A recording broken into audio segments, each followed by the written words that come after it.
Hello বন্ধুরা, এখন কথা বলবো কলকাতা নাইট রাইডার্সকে নিয়ে। প্রবল বৃষ্টিতে ধুয়ে গেল কলকাতা ভার্সেস গুজরাটের ম্যাচ। সোমবার এক বলেও খেলা হলো না নরেন্দ্র মোদী স্টেডিয়ামে, ফলে গুজরাট ও কলকাতার মধ্যে পয়েন্ট ভাগাভাগি হয়ে গেল। সোমবারের পরে লিগ টেবিলের শীর্ষে থেকে গেল কলকাতা নাইট রাইডার্স, গৌতম গম্ভীরের দল। একদিনের ম্যাচ থেকে 1 পয়েন্ট ঘরে আসায় কেকেআরের পয়েন্ট হলো 19। প্রথম কোয়ালিফায়ার খেলবে নাইটরা। তো বন্ধুরা, এরকমই সব খেলার খবর জানতে হলে আমার চ্যানেলটিকে অতি শীঘ্রই লাইক, কমেন্ট, সাবস্ক্রাইব করতে ভুলো না ও বন্ধুদের মধ্যে প্রচুর পরিমাণে শেয়ার করে দাও, যাতে খুব শীঘ্রই আমার 4000 ঘন্টা ওয়াচ টাইম পূর্ণ হয়ে যায়। বন্ধুরা, কলকাতা নাইট রাইডার্স তার খেলাটা ঠিকই খেলছে। একদিনের ম্যাচের পয়েন্ট ভাগ হয়ে যাওয়াতেও কেকেআরের পয়েন্ট হলো এখন 19। সোমবারের পরেই এখন কলকাতা নাইট রাইডার্স শীর্ষেই থেকে গেল। গৌতম গম্ভীরের দলের কোনো পরিবর্তন হলো না, এখন 1 নম্বরে রয়েছে।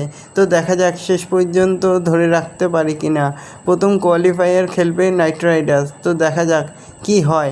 আর তোমরা কাকে সাপোর্ট করছো তা কমেন্ট করে জানাতে ভুলো না। আমি তো কলকাতা নাইট রাইডার্সকে, তোমরা কাকে তা কমেন্ট করে জানাতে ভুলো না।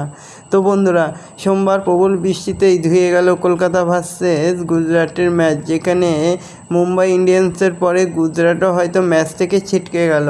প্লে অফের আশা পুরো শেষ গুজরাটের। তো এবার আইপিএলের প্লে অফে ওটার দৌড় থেকে ছিটকে গেল আরেকটি দল, যেমন মুম্বাই ইন্ডিয়ান্সের পর পাঞ্জাব কিংসের পর আবারও গুজরাট। বৃষ্টির কারণে সোমবার নাইট রাইডার্স বনাম গুজরাট টাইটান্সের ম্যাচ বাতিল হওয়াতেই টসেও গেল আহমেদাবাদ, কিন্তু বৃষ্টির সঙ্গে বাজ পড়ছে, ফলে খেলা শুরু করাই গেল না। পয়েন্ট ভাগ হয়ে গেল দুই দলের মধ্যে। মুম্বাই ইন্ডিয়ান্সের বিরুদ্ধে ইডেনে বৃষ্টির কারণে ম্যাচ হয়েছিল 16 ওভারে, কিন্তু সোমবার শুরু করাই গেল না। টসের আগের থেকেই বৃষ্টি পড়ছিল আহমেদাবাদে, এখনও বৃষ্টি থামেনি, যার জন্য পয়েন্টটি ভাগ করে দেওয়া হয়। এখন কলকাতা নাইট রাইডার্স পয়েন্ট তালিকায় সবার শীর্ষে রয়েছে এবং প্রথম কোয়ালিফায়ার খেলবে।